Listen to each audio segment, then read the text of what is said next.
Good morning, everyone. Today's Thursday, July 7th. I hope everybody is doing well.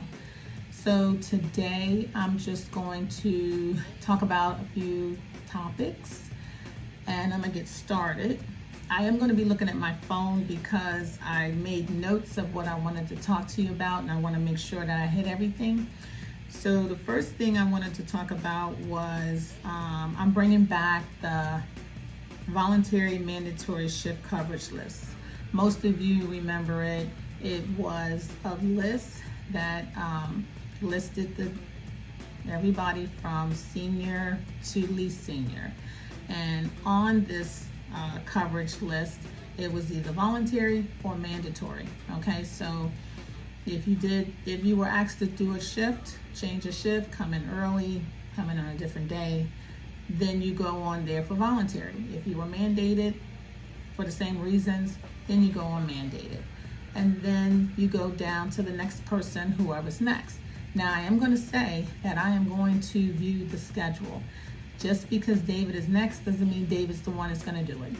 Because if David has 412s and I need a shift in between one of those days for David to come in early, I'm not going to do that to David. You know, I'm not going to mess up his sleep when he just gets off at, let's just say 8 o'clock in the morning and I need him to come in at 3. I'm not going to do it. Now, if David volunteers, then that's fine. But again, I'm going to go choose the person whose schedule is least affected. And I'm sorry if my eyes wander, but I have things popping up that I need to be aware of as well while I'm doing this video.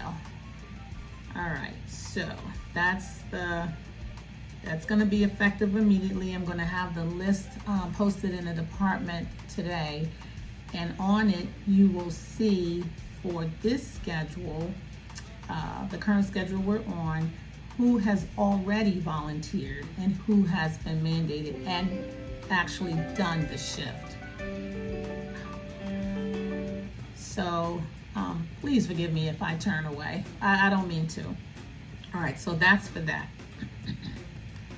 We all know the purpose of coverage: intubation, staff coverage, patient safety, and previously it's all been because of the intubation. So I want to make clear again that ER physicians are not for scheduling purposes. They are there for us if our attempts go awry, if you will. If we can't get a safe intubation on a patient, then we call ER physicians to come from the ER to back us up. We do not have anesthesia to back us up. So please don't think that, oh, today we don't have intubation coverage, let's go get ER, or why can't ER do it? They are not there for that, okay? They are only there if our attempts are not successful, okay? All right, let's move on. Call outs and communications. I have sent an email to everyone as to who to call, what number to call when you call out. There's a separate number for day shift and a separate number for night shift. If you call into the department, that's okay too. You know, you want to let your coworker know, hey, I'm not coming in. But there is a separate number for day shift and a separate number for night shift, as well as the information that you're supposed to leave when you call out. I'm going to leave that at that. I'm also going to post something on the door so when you leave, it's right there for call outs. Emails. So, I take the time out to send you guys information as I receive it, or maybe there's some clarification that needs to be given to you guys about a topic we've already talked about. So I do see that some of you don't read them. Some of you erase them before reading them. Some of you read them a week or two after they've been given to you. All I want to say with that is I take the time out to give you the information. How you receive it, whether you receive it or not, is up to you. But please don't say you weren't informed.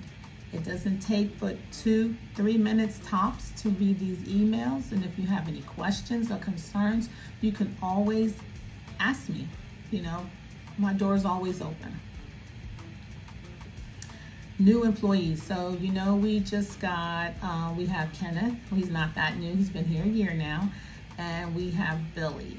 So as far as intubation goes, Kenneth is done with his intubating. He's gotten the number of intubations he needs. He just has to get his LMAs, and Billy has started going up to the OR. So hopefully by the end of this schedule, both of them will be successfully ready to go on the floor with Curtis at their side to intubate. He'll be there to make sure everything goes well while he's here during the day. So that's a good thing, because there lies 2 more people who will be intubating, okay? And I have completed my part in hiring 2 extra people, 2 therapists. So now HR is doing their part in sending out letters to see if they will accept the position.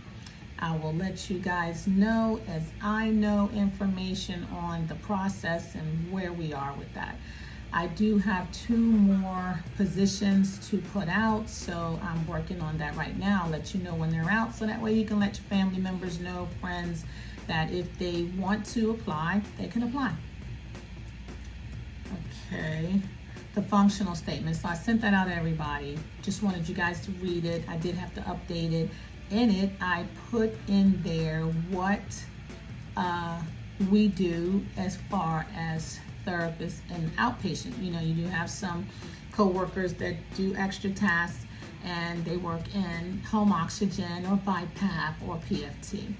This by no means means that I am mandating anyone outside of what they're hired to do to go into outpatient to do BiPAP, home oxygen, or PFT. This is all voluntary. The individuals that are performing these extra tasks volunteered their time, volunteered their schedule to go down there to continue assisting the veterans access to care. Okay, so I think it's a wonderful thing. I thank them all. They don't know the magnitude of what they're doing for the veterans, okay? Not just for the department, but mostly for the veterans. So I thank them entirely, totally. It's a wonderful thing. But again, I want you all to understand this is nothing that anyone is going to be mandated to do, okay? And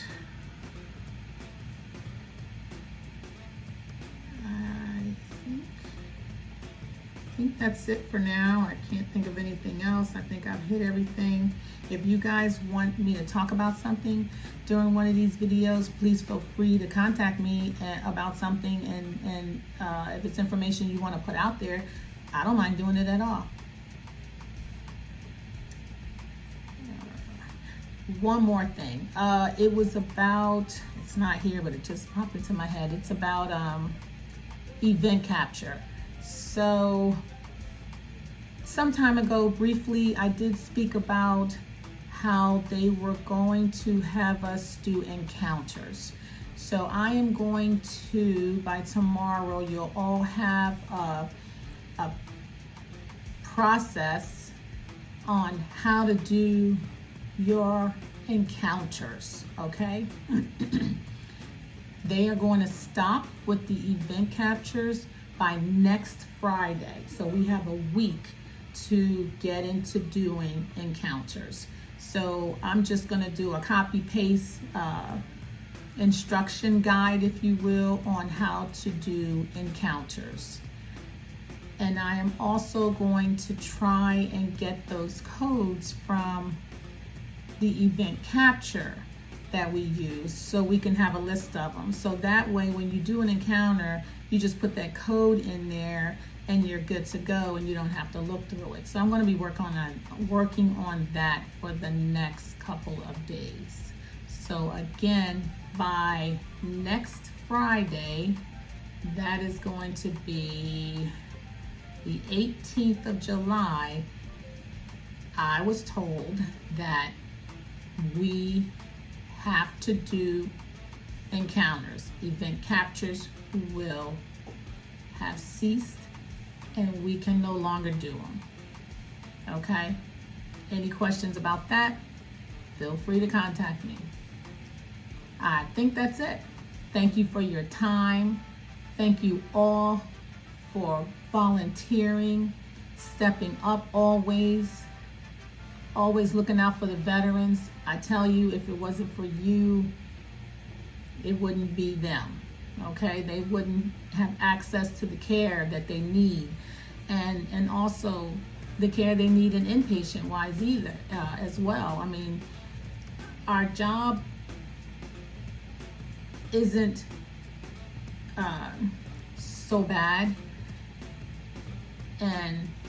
but that doesn't mean that the people that step up all the time should continue to do it. You know, they get burnt out too, and I would hate for that to happen. So let's just all pull together. You know, we're a small department, and it shouldn't be so hard for everyone to pull together and work together. You know, I do it too. I stay till 8. I come in and on my weekend off, I come in early. So let's just all work together, okay? Let's do that. Again, thank you for your time. Bye.